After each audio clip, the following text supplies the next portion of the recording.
All right, welcome back. Another episode of Empty Gym Podcast. I took a week off last week. I was on vacation at the beach. Apologize for that, but I'm not sorry. I was at the beach, so I had a good time. But we're back this week, me and Adam. Uh, it's summertime. We're getting close to football season, so it's usually not a lot to talk about, but we got some stuff going on. We got trade deadline. We got conference realignment. We got football training camps starting to open up. So got some decent stuff going on right now. Got some Women's World Cup that we'll get to in a little bit as well. But let's open up with the deadline. Uh, I think the two biggest moves are actually, I can let you on your Cardinals soapbox first if you'd like, Adam. Yeah, we can do that. Take it away. Yeah, so as I've previously stated on this podcast, I'm a Cardinals fan. St. Louis Cardinals. I'm a Cardinals fan. This year has not been what I don't think anyone expected. It should have been, would have been, anything. But yeah, we're bad. We're not good. I believe we're last in the Central right now. So we're not good. There was rumors of Goldschmidt maybe being traded to the Phillies. Didn't end up happening, which I'm glad about. There was also rumors of Nolan Arenado being traded. John Mozeliak put those rumors to sleep real fast. I'm glad that didn't happen either. I think that would have been a majorly dumb idea to do. But yeah, we kind of just emptied the tank a little bit with the pitching staff a little bit. So we have Flaherty going to the Orioles, Jordan Montgomery's going to the Rangers, and Jordan Hicks, our closer, who is very good and has been hurt for about 2-3 years, I want to say, going to the Blue Jays as well. With as long as with Paul DeYoung, who is going to the Blue Jays as well. Kind of glad about that one. Get Paul DeYoung out of here. Not the biggest Paul DeYoung fan. I don't think many Cardinals fans are either. But yeah, we kind of just emptied the tank a little bit. Got a lot of prospects. I don't know anything about these prospects. I feel like when MLB trades happen, it's just like, you got prospects. So it's like, great. Don't know who these guys are. Don't know how good Are they ever going to be good? Are they ever going to be good? Will they ever wear our uniform? Is one of the main questions. Will they be in Memphis and Springfield and Peoria? Peoria too. Possibly. Maybe we can go to a Chiefs game and watch them. Maybe we can go to a Chiefs game and watch these guys. So yeah, we got a lot of prospects back. That's just I'm not mad about what happened. It does suck to see these guys leave, but it needed to be done. I feel like our farm system is pretty good to begin with. I could be entirely wrong. Once again, we're not a baseball podcast. We don't really know too much. Pretend to be. We don't pretend to be.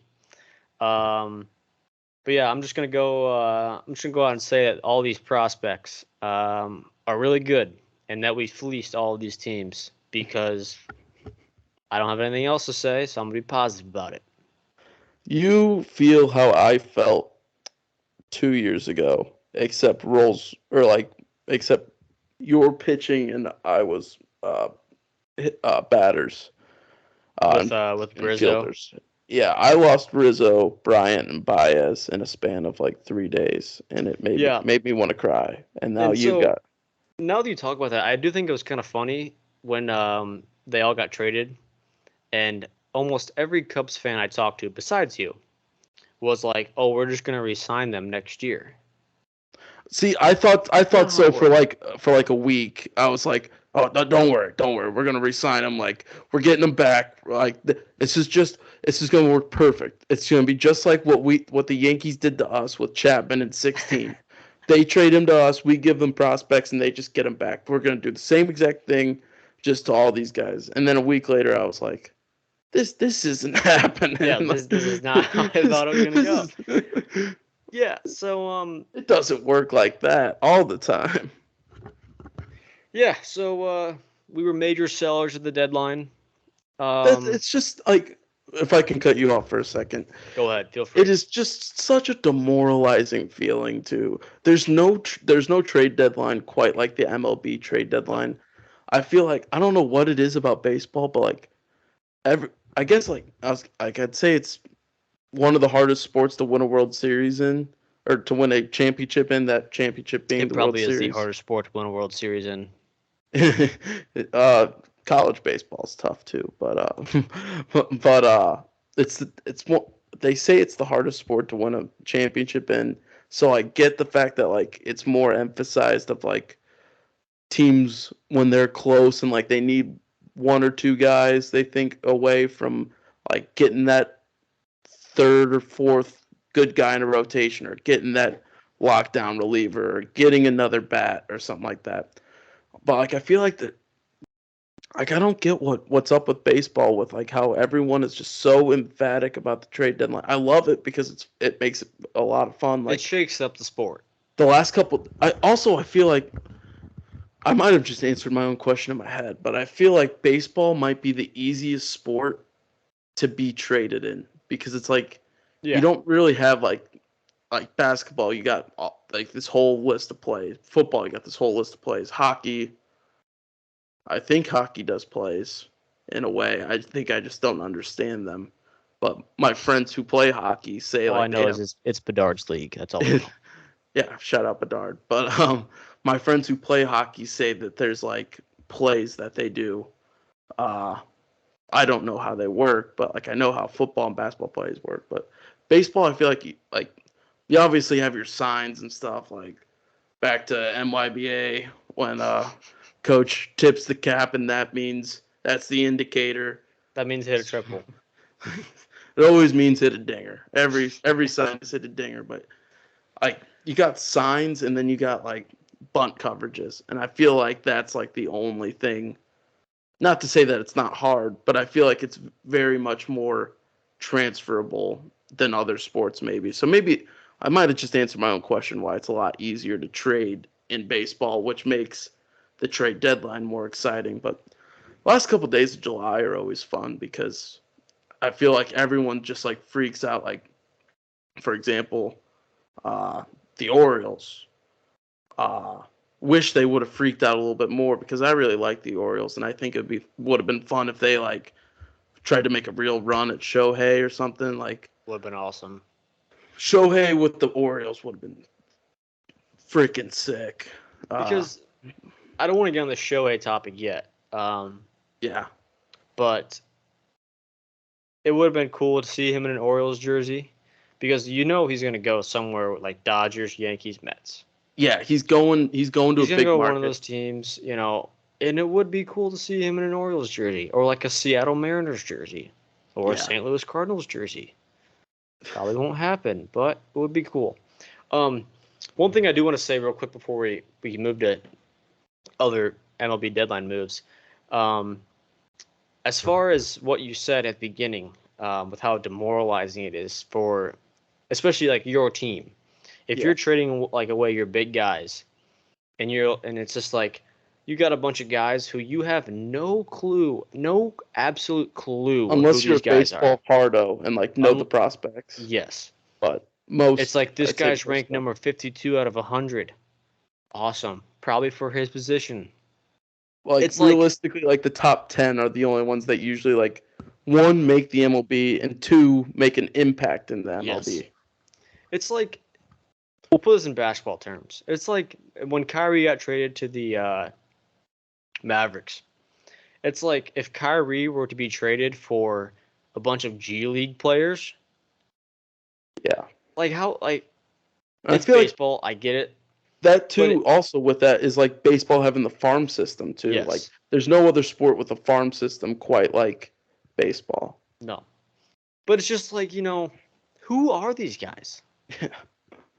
It's but like I said, I'm gonna just go out and say these are the best prospects in the history of baseball. Cardinals are back next year. You don't want to play us. We'll be good. Just Yeah. gonna go out and say that, but I guarantee you, none of these prospects play till 3 or 4 years if they ever play. Yeah. That's the thing is like you're so demoralized because you know that your front office has completely given up on the team. And if the front office has given up on the team, then the team's like, well, what are we doing here? Mhm. Like they don't believe in us. So like, then it just turns into like, let's get all these guys in AAA up and try to give them some reps, and then they suck. And it's just like, because it's like the jump from AAA to the MLB is insane. Like it's a lot I harder than people think. But I think we might be offending baseball fanatics. Apologize, like I said, not a baseball podcast. Don't really know what we're talking about, but we're just gonna go with it. One last thing I have with the Cardinals is the Paul DeYoung trade. He stunk. He stunk for a while. Never liked him. He's major stink. ISU Um, product. hit a couple home runs. He actually hit a home run when we were playing the Red Sox in primetime Sunday Night Baseball, and they had the umpire cam, which was kind of cool to watch. But other than that, he stunk. But we're making way for Mason Wynn. If you don't know who Mason Wynn is, I only know him because I'm a Cardinals fan and I follow their Instagram. So that's why. But he's very good, and he throws 100 plus miles from shortstop, and he's a shortstop. So make way for Mason Wynn. Coming 2024. 25, maybe. Maybe even 2028. Who knows? That's just how baseball works. It's like, oh, we got this really good guy in farm system. He's like 17 years old. He won't play till he's 28. He's only like 5 or 6 years away from making a real big impact. Yeah. Gosh, Yeah. man, like it just hurts my head. Yeah. But that's all my Cardinals rant right there. Big sellers. Don't want to play us next year with all these prospects. Yeah. You're definitely not going to want to see the Memphis Redbirds. Oh, you do not want to see the Memphis Redbirds. I guarantee you, like they'll be hitting like 480. Like this guy's gonna be called up in the next 3 years. He's hitting 480 right now. Why don't we call him up now? We got a guy that's hitting 217 in his position. Baseball's a tricky game, my friend. But that's why. I believe your mic went out, by the way. It might have been unplugged. Having some technical difficulties. Okay, no, we're good. There. I hit you on accident. There he goes. We're back. All right. Yeah, because we got the same mic, don't we? We do. Yeah, if you hit that red button or that mute button, it can catch up on you by accident. Yeah, don't hit the mute button during live recordings. Yeah. Learned that today. It's tough. It's honestly like it sneaks in there. Like I'm not even joking about that. Like It really does. it's on Even though there it's a and like different color than all the buttons, but it sneaks up on you. yeah. Well, that was talking mics. That was. Another big seller, the Mets, giving up Verlander to the Astros and Scherzer to the why am I blanking? Rangers. Yep. Yeah, both Texas teams, both teams contending for the AL West. So yeah, the Mets looked like they were going to be insane last year around this time, and then just started to choke, crept into the playoffs, and then now they're selling their two best pitchers and also paying like half of their salaries for them to play for someone else. So, Good job, time. Mets. Shout out, Mikey T, recurring guest on this podcast. He's a big Mets fan. I can hear my Reds fan roommate downstairs yelling, so I'm kind of scared right now. Cubs Reds right now, so sorry about that. But Mets turning into sellers. What else? Those were like the two biggest trades I felt like in terms of like stars getting traded. Yeah, I'd say so. The only other thing, I guess, if we're done talking Mets, because there's nothing really else to talk about, is they just kind of shipped away their players because they stunk. They had I think the highest payroll, or like number one, number two. Them and the Padres were probably right next to each other because The Padres stink too, but Padres they should be so good. They stink. They got Bogarts, and then they have Bogarts. They paid Juan Soto. Juan Soto. They had a good team before those two guys too. They were in the playoffs. Yeah, and they stink. they're really bad. They're really bad. I was watching. My boss watches MLB Network every day, so I'm just like sitting at my desk, and he's just got it on all day. And it was like Mark DeRosa or something was on there. He's like, the Padres got no grit. Like they're talking about the comparisons from the 2021 Braves, who were in the same exact spot, like down 8 in the division, down like 5.5 in the wild card at the same date, and the Braves go on obviously a crazy run, end up winning the World Series, and then they're like, why can't the Padres do this? And he's like, Padres got no grit, and I was like, all right, I'm out on the Padres then. Breaking news: Padres got no grit. No grit, No grit for the Padres. Yeah, they But stink. So yeah, leave it they at that. stink. I was like, but they're also in a situation like where they can't sell because it's like you went so in on all these guys, Oh, they are all in and a half. like based on their payroll, and Oh it's my just like goodness, so yeah. it's like you can't sell them because then that just sends the message that like you've just given up on this era. But it's like at the same time, like should you? Like you probably should. They have But, good players. and they They just stink. got them for a long time too. They do have Like, they do have and, them for a long time. and they're spending a lot of money on them, so maybe give You better hope it pays off next year. yeah. But I'm trying to think what the big one for me was the Orioles. I wish they would have, even if it wasn't Shohei, I wish they would have tried a little bit harder to get like if they would have gotten Scherzer, if they would have gotten Verlander, like get another, because they don't really have an ace, and like they got good starting pitchers, but they're most of them are young. This is from about 10 minutes of research, by the way, just like looking at baseball reference and Classic, looking at of course. articles. But they got but I will say our neighbor two doors down is a buddy of ours from a different fraternity, and he's got MLB TV, and we had him. We told him to come over. We found out that he had MLB TV, and we told him to come over one night and hang out. And like we talked to him for like 10 minutes, and we're like, "Hey, man, I wish we could watch this game right now." And he's like, "Oh, dude, I have MLB TV." And we're like, "Oh, no way! Like log in on our TV." And That's we a major chess move right there. haven't hung out with him Yeah, since. major chess move right there. But we got his MLB TV, so Checkmate. we've been watching some Orioles games. We've been watching some Angels, some Dodgers. We're trying to expand our baseball knowledge before football season starts. So Nice, nice. been watching some Orioles, and I'm like, this team's good. This team's good. They're up. They're Very leading the good. best division in the major leagues, and yeah, I wish they would have bought a little bit more. But what So are you yeah, gonna? I guess we'll talk Angels now. So they keep Shohei, Yeah, which could backfire on them. Who knows? It all kind of rests on this season and what they're gonna do with it. they need Trout back, and they need to make the playoffs just once. Just make the Oh playoffs my once. yes. So they also got C.J. Cron, who hit dingers for a long time in Colorado. Randall Grichuk, former Cardinal and former Blue Jay, good outfielder. Lucas Giolito, which I think was a good pickup for him That's a good pickup for them, getting a good starter. from the White Sox. And then they also got some dude named Reynaldo Lopez. Don't know who he is. Feel like Maybe I've he's heard that name good. before. Who knows? I feel like I've heard that name before, which means he's probably either pretty good or pretty bad. But Yeah. if they're buying him at the deadline, I feel like it's got to be the good part. I think he's a reliever. I'm not sure. Not a But baseball podcast. not a baseball podcast. But yeah, I guess I'll go on my Cubs soapbox for a second, real quick. Let's hear it.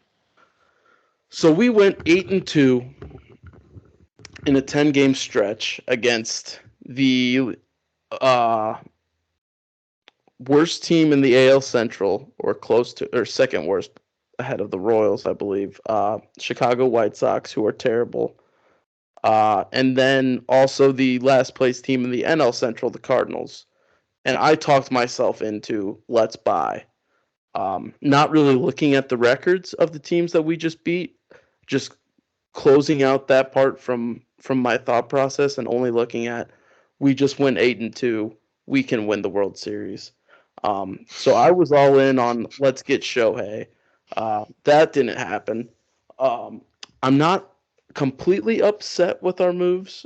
We got Yaimir Candelario. Uh, again, from watching MLB Network in my boss's office, good bat plus defender at third base.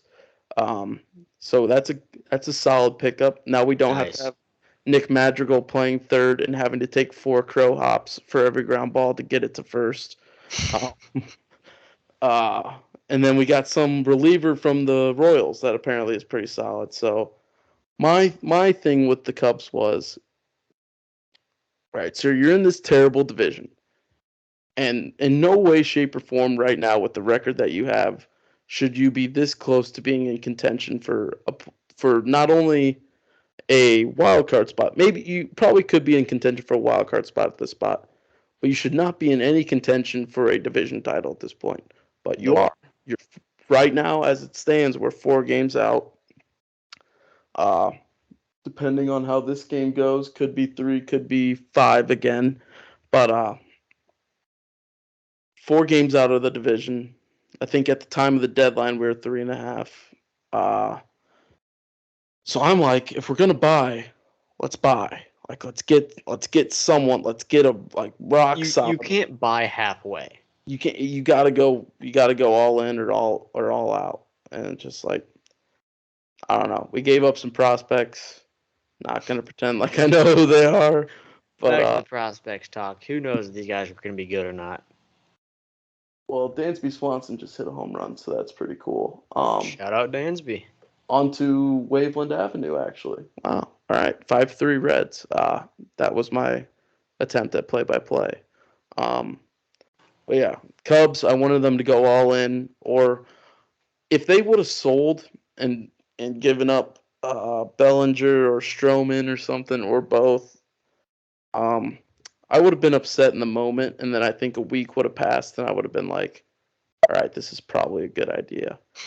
But honestly, if we can come back and win this game and then win tomorrow against the Reds, get it down to 2 games, then we got the Braves, which that's scary. That is scary. The Braves are very good. So good. Again, MLB Network, they showed me the schedule for the rest of the month for the Cubs. We play like after these 2 series against the Reds and Braves, we play like one team with a record above 500 the rest of the way. So like if we can survive this week, August we could go on a run. We could go on a run.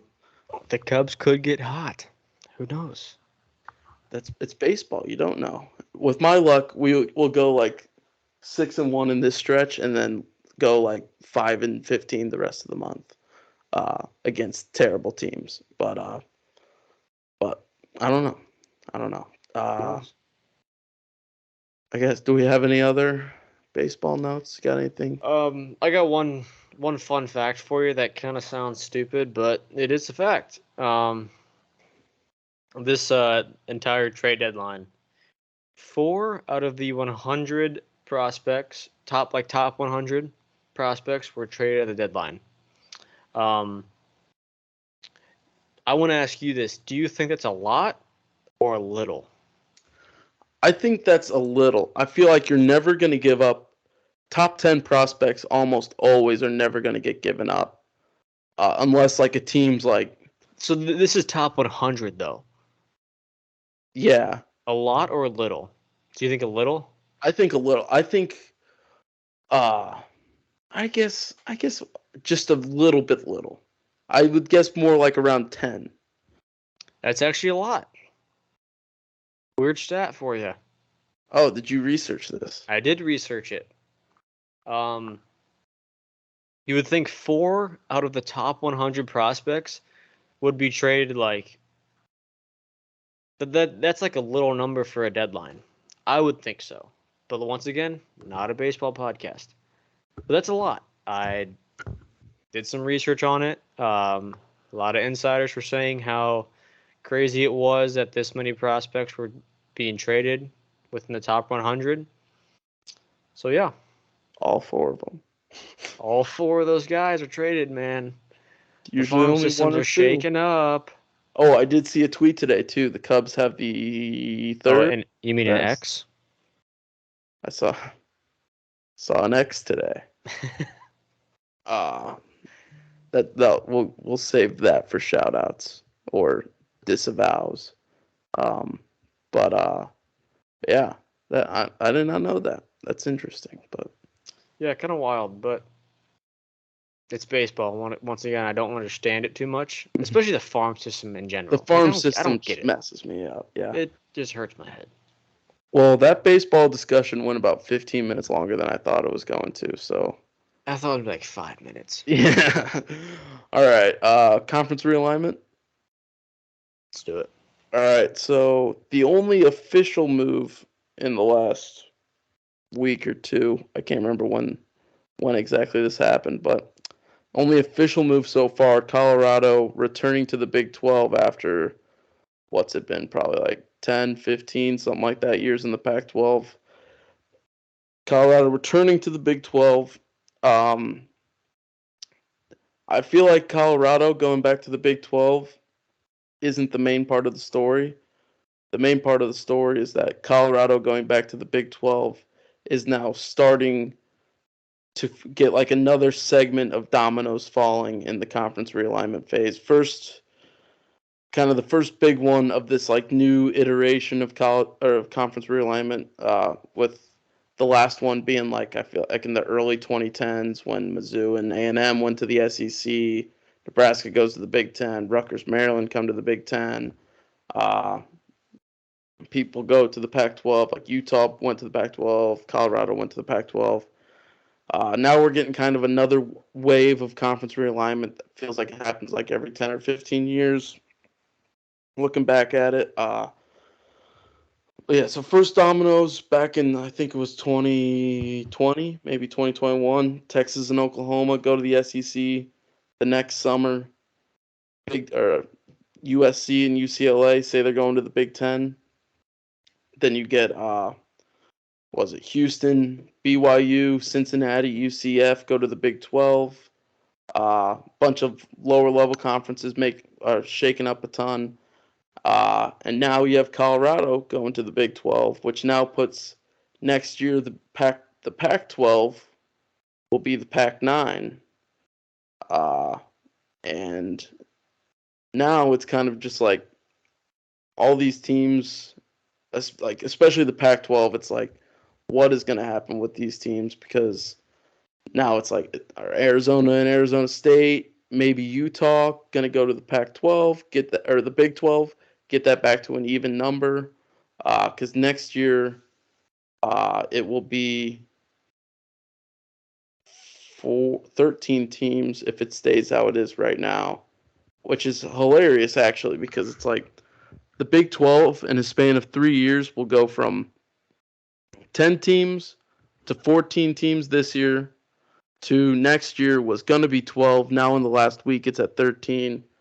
And now who knows? It could be 16 by the time next football season starts. So a lot of dominoes about to fall potentially. Oregon and Washington in that as well could be going to the Big Ten.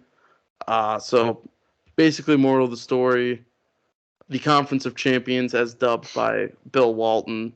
I hate Um, that. I hate that so much. the Conference of Champions may not be a conference in like 3 years. So yeah, I can't remember who said this, but I think it was my good buddy PFT commenter. Um, they were talking about this whole conference realignment thing, um, and I think he said, I somebody said this. I don't know who it was. It might have been him. That all these teams, all this conference realignment, at the end of the day, there's gonna be like one big conference, and then they're gonna realize that traveling sucks. All this traveling sucks. We're not this good at this sport and all this stuff.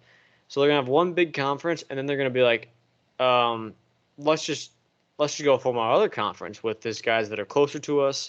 We have somewhat rivals to us. Um, so I think it's gonna become one like big thing. I think he's right.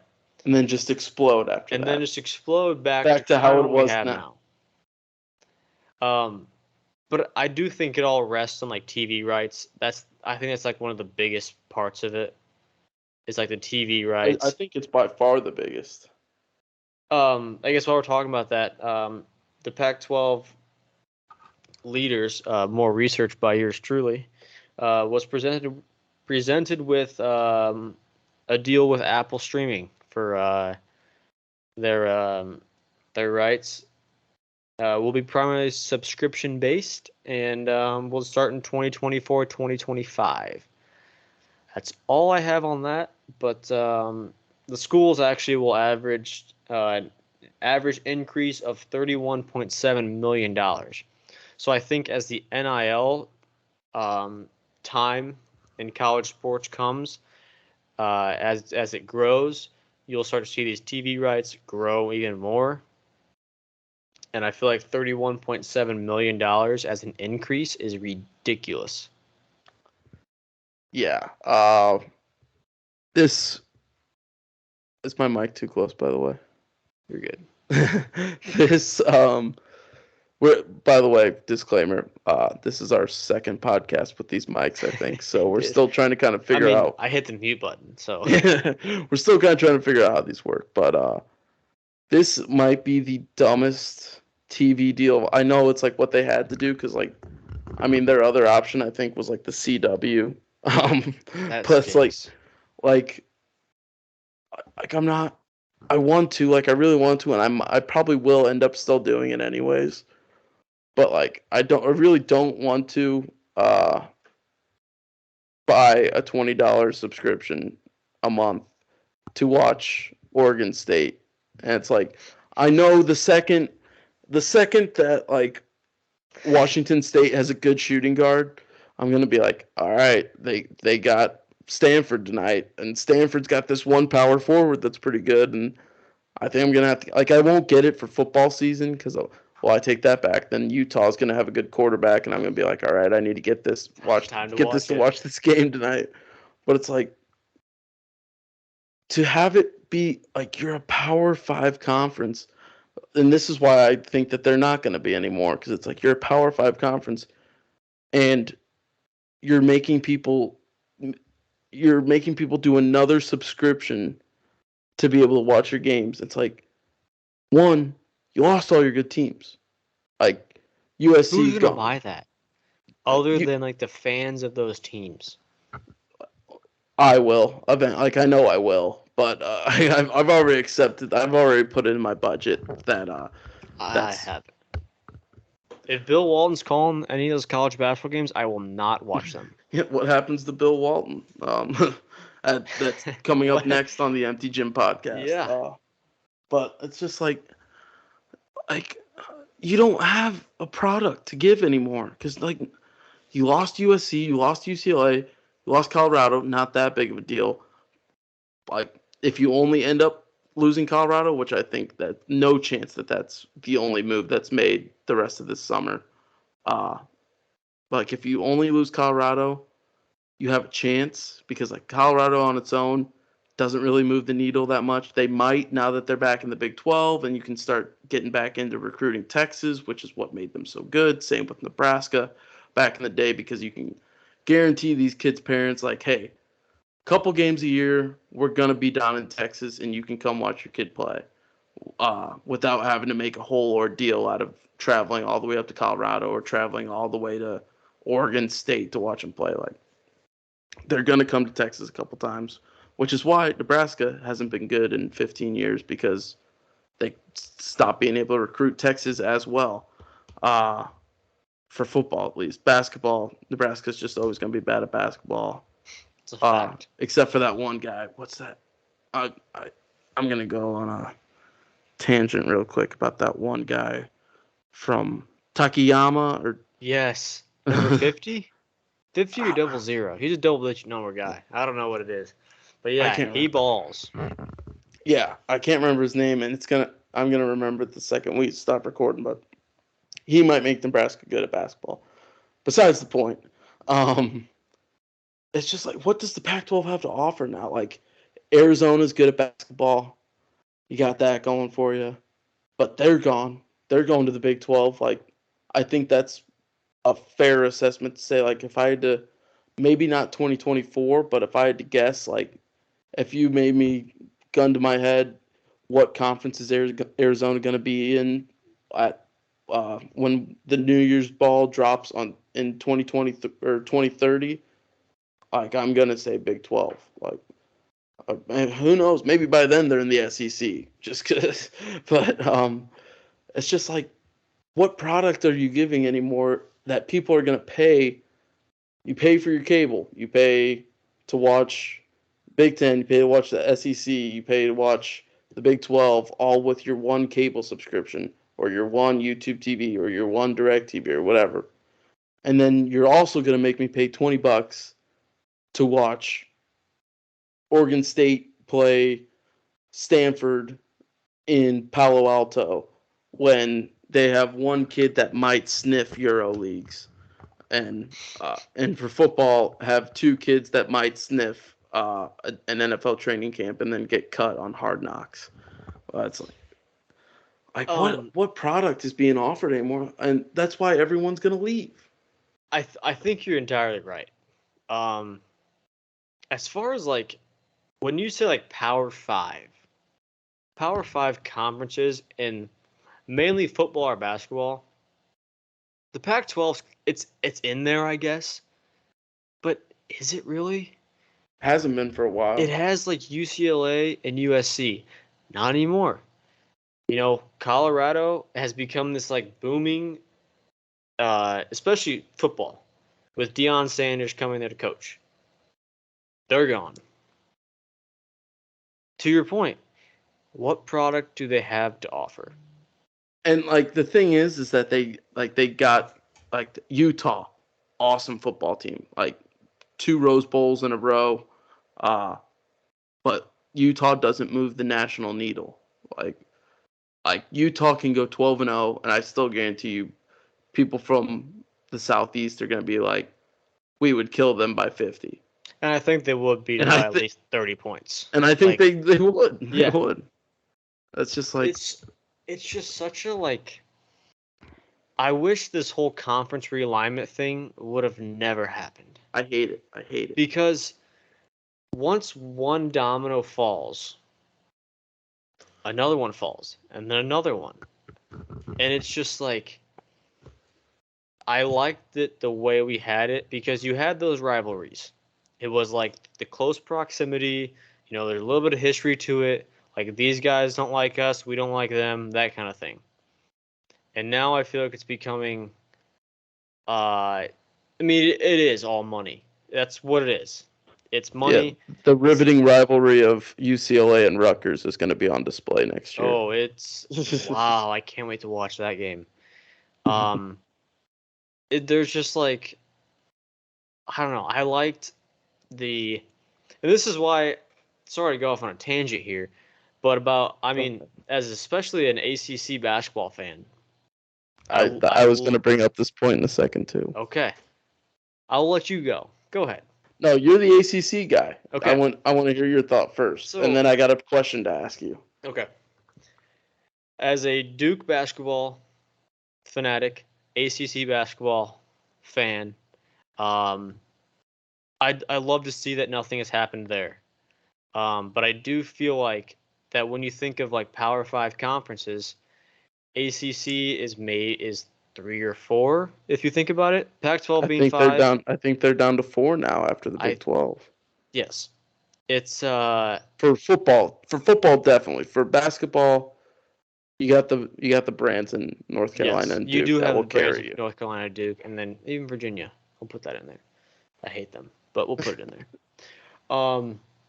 I do like to see that has kind of been unchanged.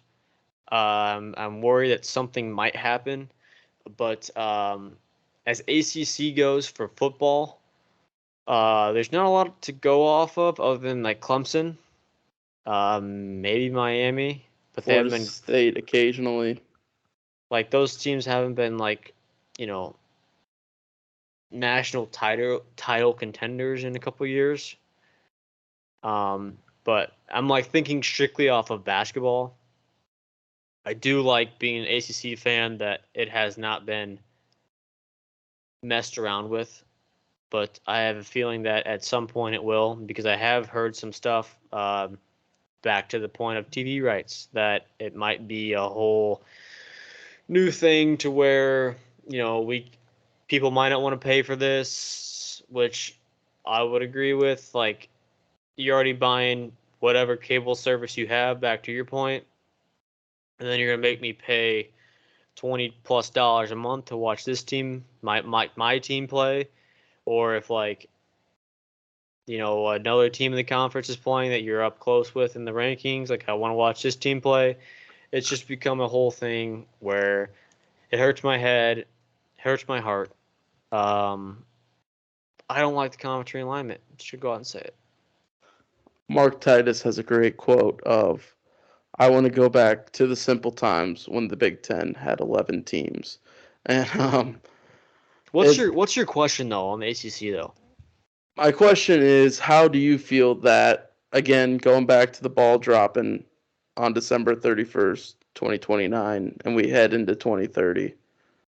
Because I don't want to put too quick of a timeline on. I think, especially for the ACC, it might take a little bit with the grant of rights, trying to figure out that whole deal. But how do you feel that when the ball drops in December 31st, 2029, that North Carolina and Duke will likely be in different conferences?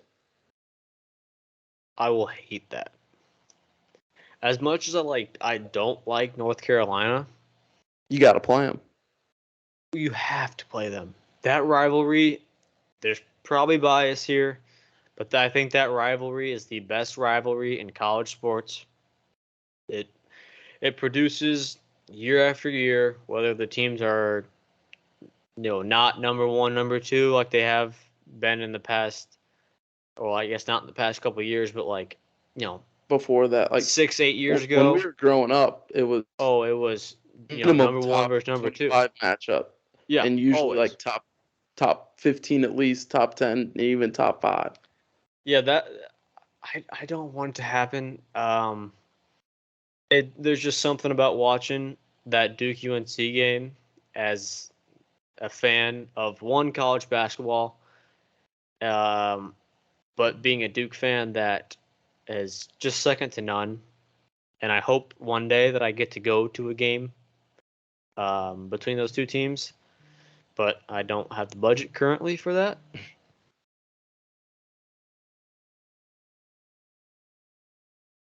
Did we lose you? Hello, hello. You hear me? I can hear you. I'm frozen on Skype, but I got a call from my mom. So shut up, mom. You just kind of ruined the podcast because I'm frozen on the Skype. Uh, yeah, we're fine. It'll come back. Hopefully, but yeah, Duke UNC. It's something that I love to watch year after year, and I mark my calendar for it. But I would hate to see that happen. But the thing is, what your ball drop question is, it's kind of hard to tell right now because the ACC has been virtually unchanged at the moment. Yeah, that's what's tough about it, is that like the ACC is just kind of holding on for dear life, and it's just like you can tell that they're trying so hard, and to keep the band together. I think especially the way that it's like so much more basketball oriented, and all of these moves are so much more football oriented. Um, I think that's the biggest thing that makes it a struggle, because like all of these moves. All right, had some technical difficulties. We are back. If we knew how to edit, we could do a better job of editing that out and figuring it out. But you're just gonna go from the middle of a conversation uh, to this now. But we'll get back into that conversation. Um, what we were talking about was the ACC being affected by this negatively, I feel like, because like I mentioned before, it is definitely more so a basketball conference. Uh, a basketball conference though that has football, whereas you have a conference like the Big East, who has one team with an FBS football team, and that's UConn, which honestly probably should not be an FBS football team. Probably should be either FCS or just completely disbanded. But uh, you like that's where the Big East can kind of still like survive and thrive with like not even worrying about football, like not even having that as part of the equation at all. Like they might end up losing UConn to the Big 12, has been rumored a little bit, but I feel like UConn's got to be smart and be like, I get the Big 12 is bigger than the AAC, but like you left the Big East once and your football program did not benefit, and your basketball program completely crumbled to a fraction of what it once was under like Jim Calhoun in that heyday. But the ACC does have enough, not even football powers, because like Clemson's a football power, Florida State can be, Miami can be. Uh, other than that, like you just have a bunch of football teams, not really like football powers. So I could see who's watching Duke versus Wake Forest college football on a Thursday night? You have a bunch of teams that can have a good season. You don't have a bunch of programs that can have sustained success. You have three, I think, and two of them have not had sustained success in a long time. Um, BC hasn't been good since Doug Flutie. But then you get like that's where you have the teams like North Carolina will have a year every once in a while. Wake Forest had a year. What was it, last year or the year before? Where they got to like 8 or 9 wins. You got a bunch of programs that can have an 8 or 9 win team and usually follow it up with hoping to get to 6 wins and hoping to get a bowl. It's like every team in the ACC besides Clemson, Florida State, and Miami, it's like we all load up for this 1 year, go all in on this year, and then it gets torn down with everyone either going to the draft, graduating, or transferring out. And then you just got to rebuild all over again, get to that 1 year, and then just repeating cycle. So that's where it really sucks for the ACC because they're going to get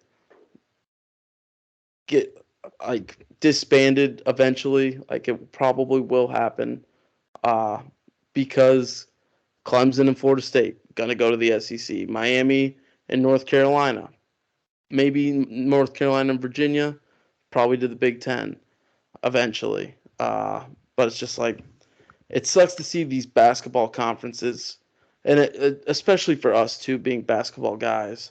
But it's like it sucks to see these basketball conferences being disbanded because of the money in football.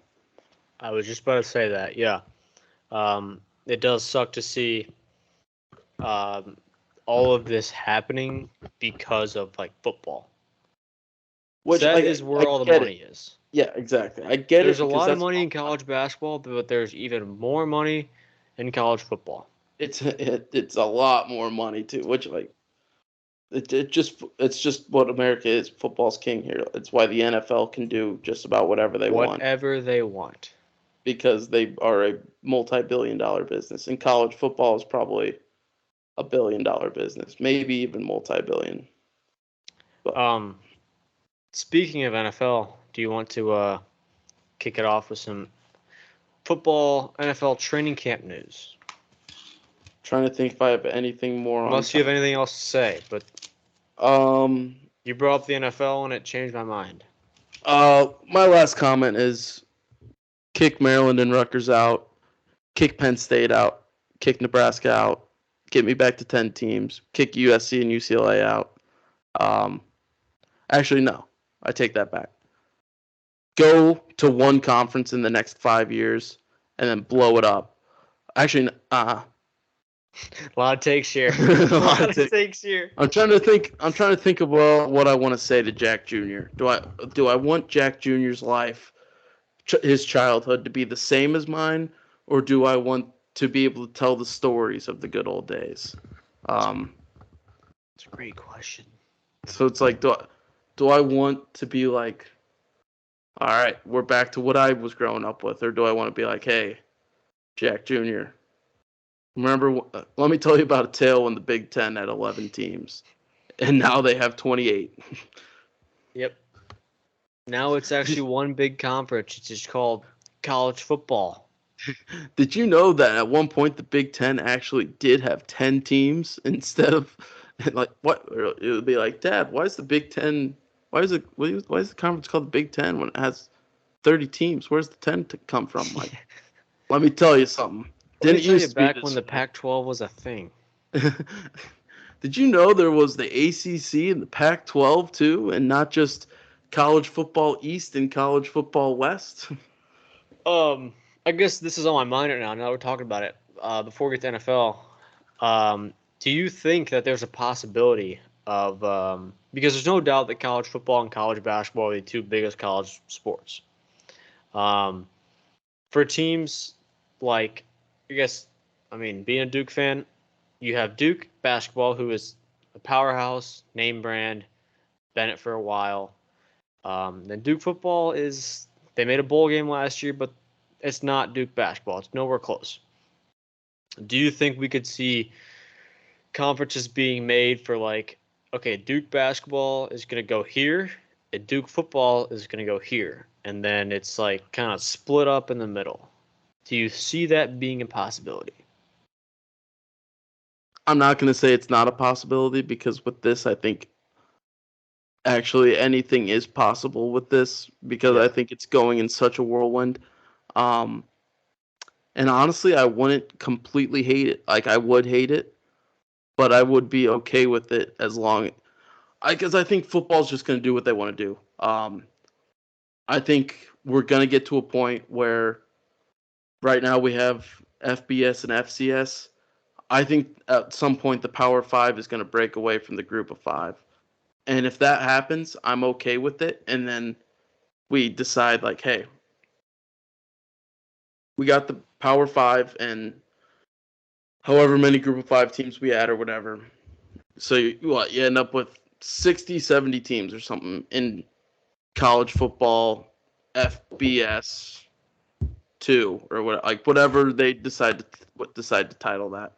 And then it's like every other sport back to the roots, back to the Big Ten, back to the ACC, back to the SEC, back to the Pac-12, and then that 70-team football division has like you can even do like an NFC AFC type, or you can do just like a straight up East Division, West Division, or like I don't know, like well it'll be figured out along the way. Like it would be kind of cool to have like 8 divisions or something in that 70 team thing, and then have the winners of those 8 divisions uh be in the college football playoff, and then like 4 wild cards or something. Uh, Yeah, I think it's like just an interesting topic. But yeah, like I could talk about this for hours. yeah, um, like anything's possible. It's all That's the thing. revolved around money, and this could happen. This could also not happen. It's whatever. Yeah, I don't know. It's an interesting topic to talk about, and like you said, we could go on it for a while. Yeah, that's why I think let's just move on to NFL, where nothing will ever change for the history of the NFL, probably. Probably. Besides just them making even more and more money than the Yep. year before. But yeah, NFL training camps are getting started up.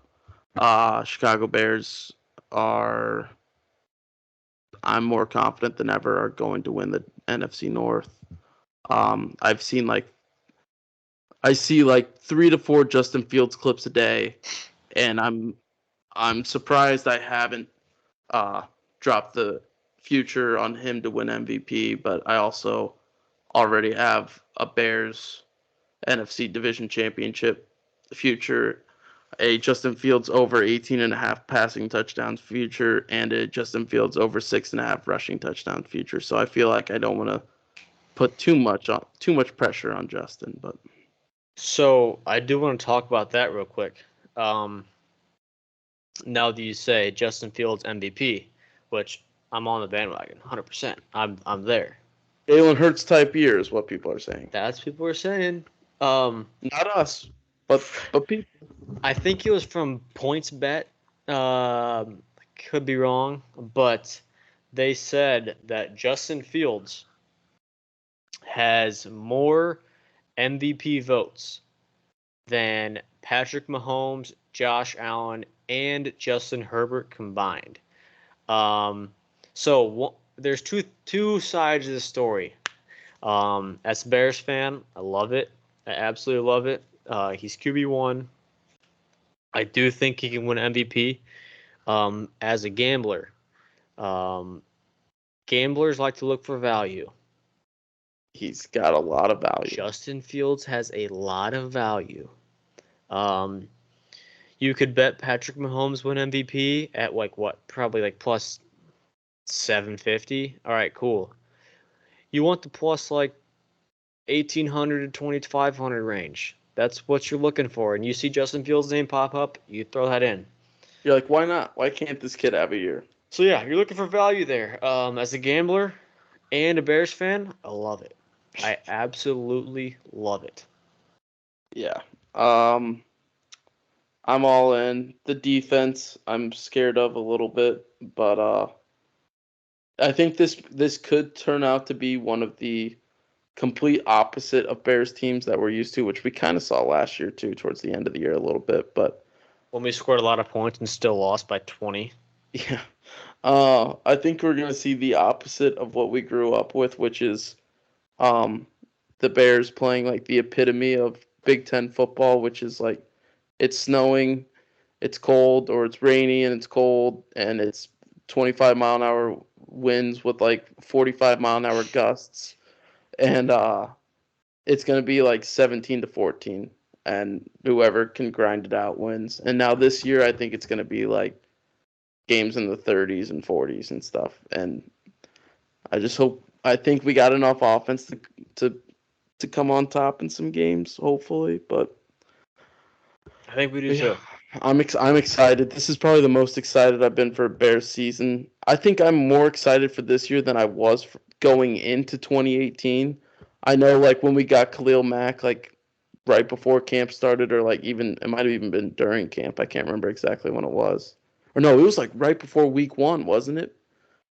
It was close. Yeah. I think it was like right before week one because I remember it was like, is how much is Khalil Mack gonna play? Because like like they're just bringing him in like right before, and then he ended. Dude, we were so another tangent. We were so good in that first half against the Packers week one. I like how you say first half too. That sucks. And then remember Aaron Rod. Oh, like He Khalil came Mack. back because he Khalil got Mack. hurt. We thought Khalil Mack broke Aaron Rodgers' collarbone, and then he Oh, comes out and then just dots us in the second half. Which I was like, this is the start of a terrible year. But then we ended up winning the division. we did, and we should have won against the Eagles, but Cody Parker sucks. I don't want to That get onto it. that that might have been a top 5 worst sports moment in my life. I remember where I was at and when it was, and it still sucks to think about. I would maybe put it number one of like live sports moments It's probably up there for me. Like that like just absolutely just broke me down. I get, yeah, that too. Like just absolute moments too. Because if we lost that game, like that would have sucked a ton. Because like I was like, this team can actually, like, I think this team can win a Super Bowl. It's the way we lost it. It's just like there's no. I take that back. That might be number one for me because Illinois basketball in my memory has like never ended a season on like a buzzer beater. Illinois football has never been like good enough to have their like never been in national title contention or something. The Cubs in my lifetime have never been in World Series contention except for the year that we won. I guess 2015 when we go to the NLCS, we got swept by the Mets, so we are never really that close to it. Like I mean, I think that was the closest I got to like And still, it was only the division round, so we still had to win the conference championship and then obviously the Super Bowl after that. But it's just like, I don't think I've ever had now that you say that, a moment specifically, I don't think I've ever had a more heartbreaking moment than I remember sitting on, like, I was on my knees, like praying on my ottoman, like I'm looking like this at the TV, and then it goes doink doink, and then comes but that was 6 years or 5 years ago now. So back to this year. It sucked. Back to this year. I think the Bears are going to be good. I think they're going to be good. They are too. I have two Bears things to talk about. We had a quote that Justin Fields and DJ Moore are reportedly clicking. Good to hear. Good to hear. Another thing is that the Bears' first-round draft pick, offensive lineman Darnell Wright, he actually took the wide receivers conditioning test, and he still killed it. That makes me so happy. Because it could be one of those types like where you see Justin Fields break off for a 60-yard run, touchdown, you see Darnell Wright beating him to the end zone. But that's just, I don't want to get too ahead of myself, but that did make me very happy to see. Yeah. I think the biggest talk right now of football is the Jonathan Taylor situation. Can I say one more Bears thing real quick? Go ahead. I'm just, I this has nothing to do with the actual football itself, but I like going back to how excited I am. I don't think I've ever been more excited for like a November Bears game.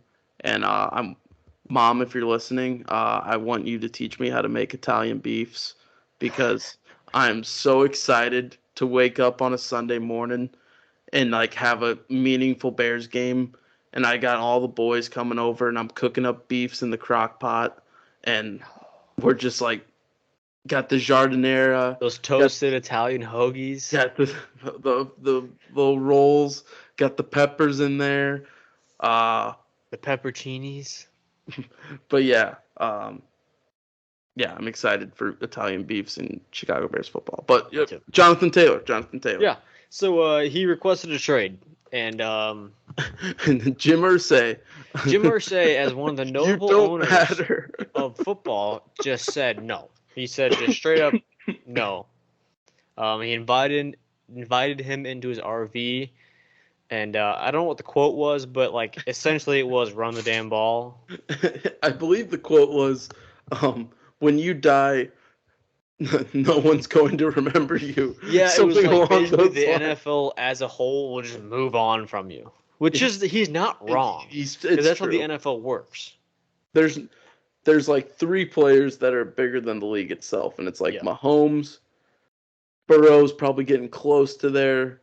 Josh Allen, Tom Brady was, but it's like no one besides like maybe 3 to 5 players are bigger than the NFL. So yeah, essentially he was like, I want to trade. Jim Irsay was like, no. And then the Colts put him on the non-injured football list because they were claiming that he had back pain from an Colts sanctioned workout. So like a personal workout that Jonathan Taylor did. And then Jonathan Taylor said, number one, he tweeted this. Oh, actually, he X'd this. He said he never had back pain, and he said he doesn't have back pain. And he said, I don't know who your sources are, but get better sources. So the Colts pretty much just screwed Jonathan Taylor over with a hole in a loophole, pretty much. They just basically because they don't have to pay him if he doesn't play, because they put him on this list. Yeah. So it's kind of like either play for us or you're not getting paid, and you're not getting traded. Yeah, it's kind of a messed up situation, but once again, it's the NFL. They can do whatever they want, and so yeah, it'll be kind of interesting to see how that plays out. Yeah. That's just weird. It goes along kind of with what we talked about a couple weeks ago with the whole running back situation and like the value of running backs. Like this just adds on to it. Like running backs are just not getting that second contract like they thought they would. No. No matter like again, kind of going back to who's bigger than the league, who's bigger than the running back stereotype, like 2 to 3 guys, and it's like that's it. Yep. Like if you're Derrick Henry, you can get a second contract. And you thought Saquon would be one of those guys. But Yeah, exactly. wasn't. Like guys that you thought would be are not. Like Bears, for example, like just weren't going to pay David Montgomery what he wanted. Ended up going with what that guy's name from the who did we just sign this offseason? Deontay Foreman. Yeah, Foreman. So it's like running backs are just not getting money and they're not accepting that really. And it's like I feel bad for them because like they're vital players, but at the same time, the difference between like a second tier running back, which is like still a very good running back, and like a fourth or fifth tier running back, is not that big. Nope. Like the first tier like takes a whole nother step above the second tier, which is where you have like your Derrick Henrys and I thought Saquon, but apparently not. Yeah, I guess not. But like it's just weird. It's just weird. It's it's a very interesting and like it sucks for running backs. Yeah. It really does. I guess another thing I had to talk about from training camp is Broncos' new head coach, ex-Saints head coach, Sean Payton, basically came out and said that Nathaniel Hackett, who was the Broncos head coach last year, essentially said that it was like the worst head coaching job he's ever seen. Probably not a lot wrong with that statement. Probably shouldn't go out and say it. Yeah, that's one of those where it's like you're not wrong. You're not wrong, but you don't need to like, say it. You don't like we all know already. Like if you don't have anything nice to say, don't say anything at all. But Yeah. but football coaches don't follow that. They do whatever they want. They say what they mean, and they mean what they say, and they say whatever they think too. It's just like football coaches have almost no filter. So yeah, then Aaron Rodgers comes out and says that basically, Sean Payton, you're out of line here. Yeah, because Nathaniel Hackett's defending my OC right now. Yeah. Which kind of begs the question: if Rodgers is going to stand out for Hackett this much, why didn't he sign with the Broncos last year before they got Russell Wilson? That's neither here nor there. It's kind of in the past, kind of pointless to talk about, but it is something to bring up. It's just kind of interesting. And then Hackett basically came out and said that Sean Payton broke the code of head coaches. He broke the bro code pretty much. That he said, "Don't tell me I sucked." We all know I did, but yeah, we all know I did. Don't go out and say it. So, also, Nathaniel Hackett basically said that he broke the bro code. This gives us a good out too. I know we've talked about this before, but excuse my chair. But the Aaron Rodgers situation. For me, I know I'm on the side of I want Aaron Rodgers to be good this year, and I'm an Aaron Rodgers defender. If Aaron Rodgers is bad this year, it's Nathaniel Hackett's fault. It's not Aaron Rodgers. Aaron Rodgers is a great person, and I wish the best for him. And if he does, You've bad never this said year, one thing bad about him. I want him to be good so bad so other people can feel my pain.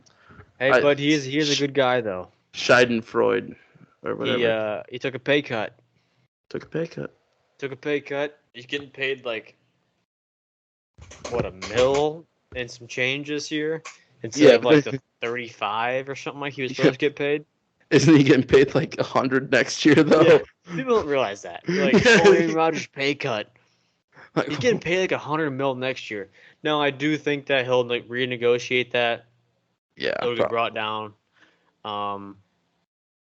But basically, Aaron Rodgers, with what this contract says to me, and this whole renegotiation thing, is basically saying that I want to win a Super Bowl so bad that I'm willing to take $1 million this year. Which I would love to get paid $1 million. I'll take a pay cut for $1 million. I'd love to do that. So I shout don't out Aaron think we're ever Rodgers. getting that pay cut. I know. Shout out Aaron Rodgers. He's getting a pay cut to play with the Jets and maybe win a Super Bowl. But they're pretty good. I think they will be really, really, really good. Tony I'm Adams starting free scared safety. because I don't know what I feel about this whole situation yet. I need to let it develop yet and into the season as it progresses. Yeah, I say it now, and then I know the second I turn on Red Zone on a Sunday and I see Aaron Rodgers, I'm just like pick six, I still pick hate six. Yeah. Yeah. I guess the last main thing I had on training camp was Joe Burrow. He non-contact injury, calf strain. He's out several weeks.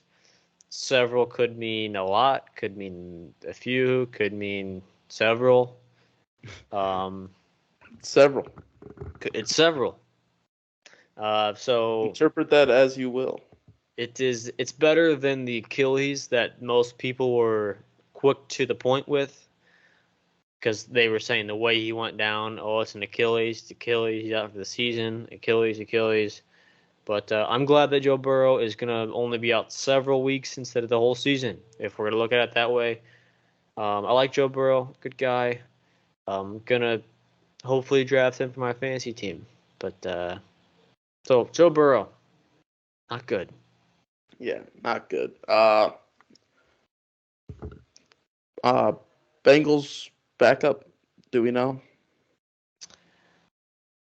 No, off the top of my head, I don't know. But probably solid. Probably not better than Joe Burrow. Probably definitely not better than Joe Burrow. But hopefully solid. I like the Bengals. It helps that they're not in my division. But I like the Bengals, and they're probably my favorite AFC team. Them and the Bills are kind of like 1 and 2. Yep. Because I hate the Chiefs. Absolute bandwagons here. But yeah, hopefully he's back soon. He's fun to watch. Yeah. I got a couple more things. I'll just rattle them off here. Yeah, just go rapid fire, and then we'll get to shout-outs. Yeah, the Saints say that Michael Thomas is closing in on full strength. Guarantee you he'll be hurt again by week 5. Just gonna go ahead and say that, because every year you hear the Saints come out and say Michael Thomas is close to 100% or he's 100%. Probably hurt again. Michael Thomas is a very, very good wide receiver, but he is very injury prone. Yeah. The Jets are the Hard Knocks team, so we'll get to watch Hard Knocks starts next week. And his drug addiction flood the Jets organization. Rookie quarterback and number 1 overall pick Bryce Young has thrown at least 1 pick in 4 straight practices. Not what you want to see if you're a Panthers fan, but if you're a Bears fan, you love to see that. Also, Bryce Young apparently used to be a DoorDash driver. He did. That was before NIL, of course. Before NIL. He quoted. Yeah. Then he started making a couple mil a year at Alabama. Cooper Kupp got injured yesterday at Rams practice. Once again, don't want to see injuries. No.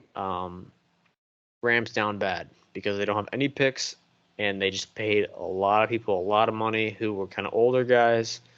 So Rams down bad.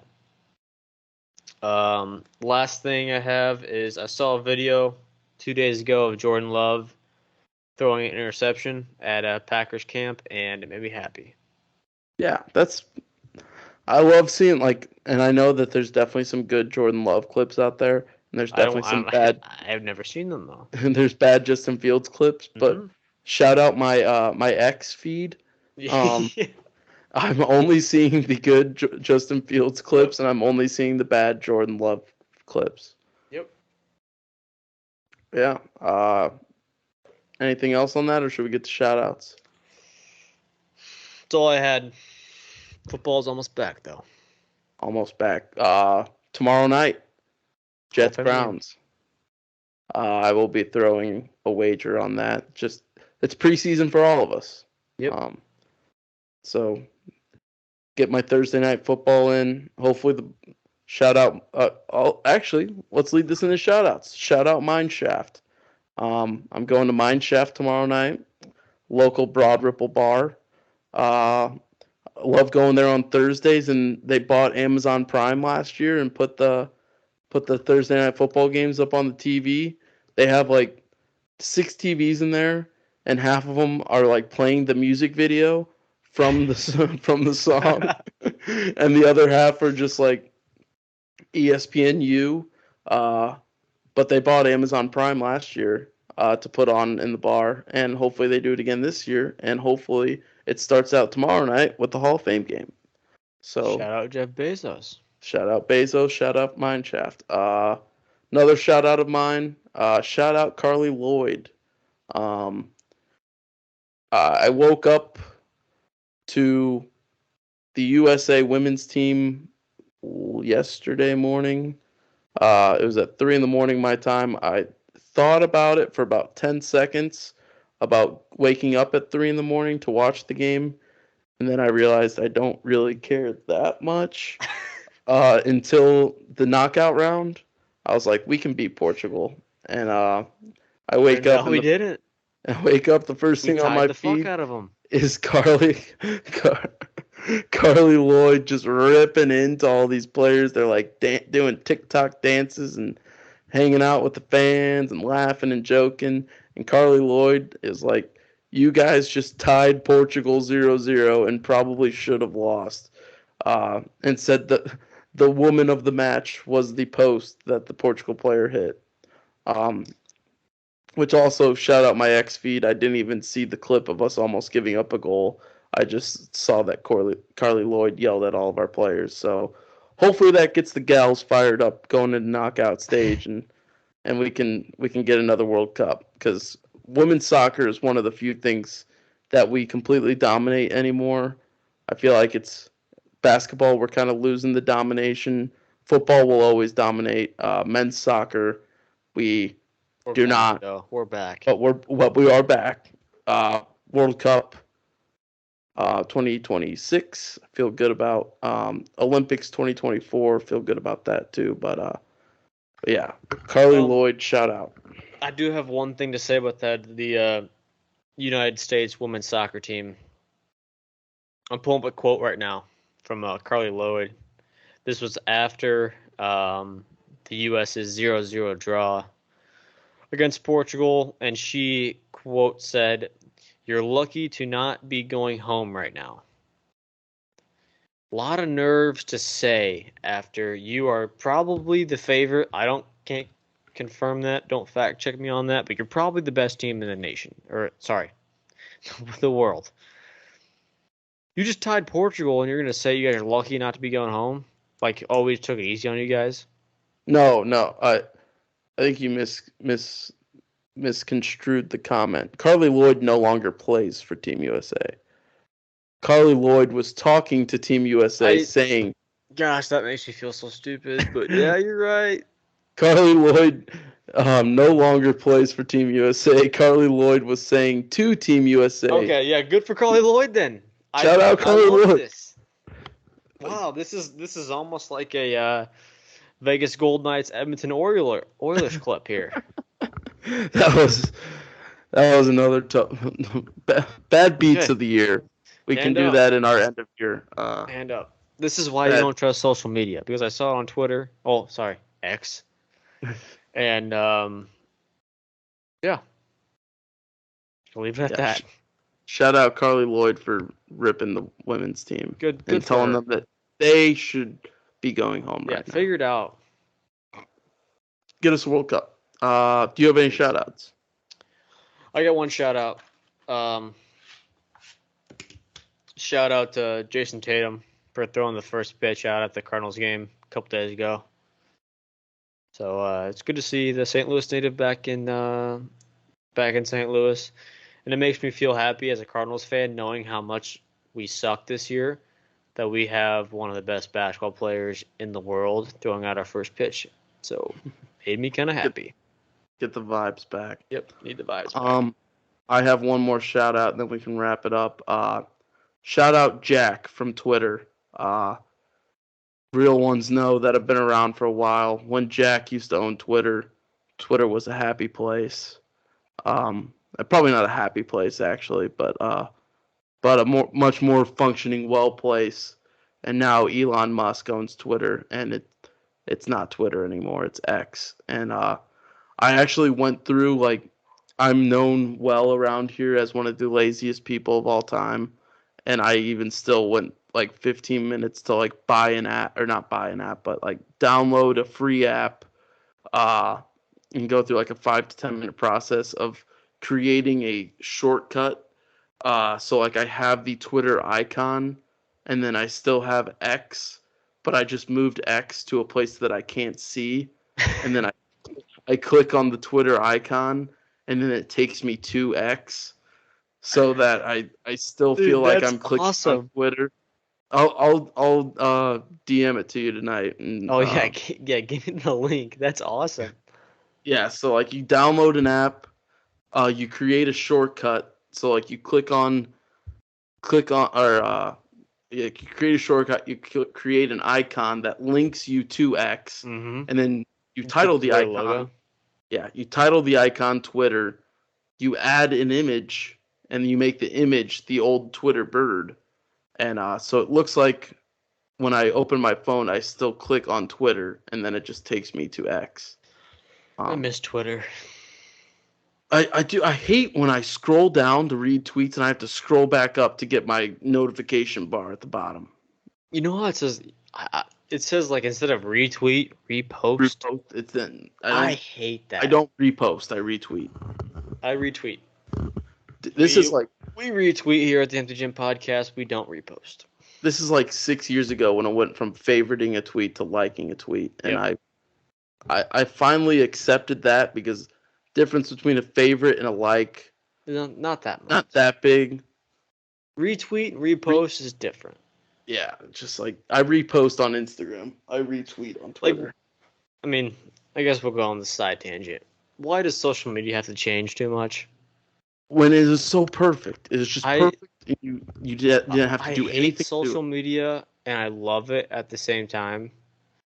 But it's just changing too much. Like, it's fine the way it is. Why are we making new features that we don't necessarily need at all? Every app's got stories now. I swear, every app, like Twitter updates, then Instagram updates, and Snapchat updates. And like right when I finally get used to the update, and I'm like, all right, this isn't that bad, then they update it again, and I just I'm bamboozled. The My AI stuff on Snapchat. The what? Still not over it. Yeah. I'm still not over it. I hate that it's. I want to get it off the top of my. It's always at the top. Gosh. I don't know, but all right, that's all I got. You got anything? I don't know. Great podcast. Great podcast. Around the 45-minute mark, when it broke up, and we had to restart.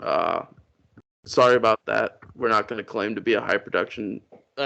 That's on me. I apologize. No, it's on us. My mom's fault. Blame Mama Pollard. But yeah, I guess that's the show. We'll be back next week. I guess we X'd out last week or 2 weeks ago maybe. We've been in talks. We're figuring out some our preview schedule for college basketball. I know we still got a little bit of a ways to go, but this is a college basketball podcast, so we are figuring that process out, and we will get it published as soon as we are ready to go with it. But we got a lot of previews lined up. I think starting in October, so about 2 months away now, is when we'll start getting into our college basketball previews. We'll obviously still be talking some college football and some NFL too, but start doing our conference previews in about October and a bunch of other fun stuff. And then we got some things in the works too that we won't share yet, but got some hoping to bring some more content to the game out in the great state of Arizona. So getting that in the works. Hopefully it works out for us. But yeah, that's the show. Appreciate you guys listening. We'll catch you next week.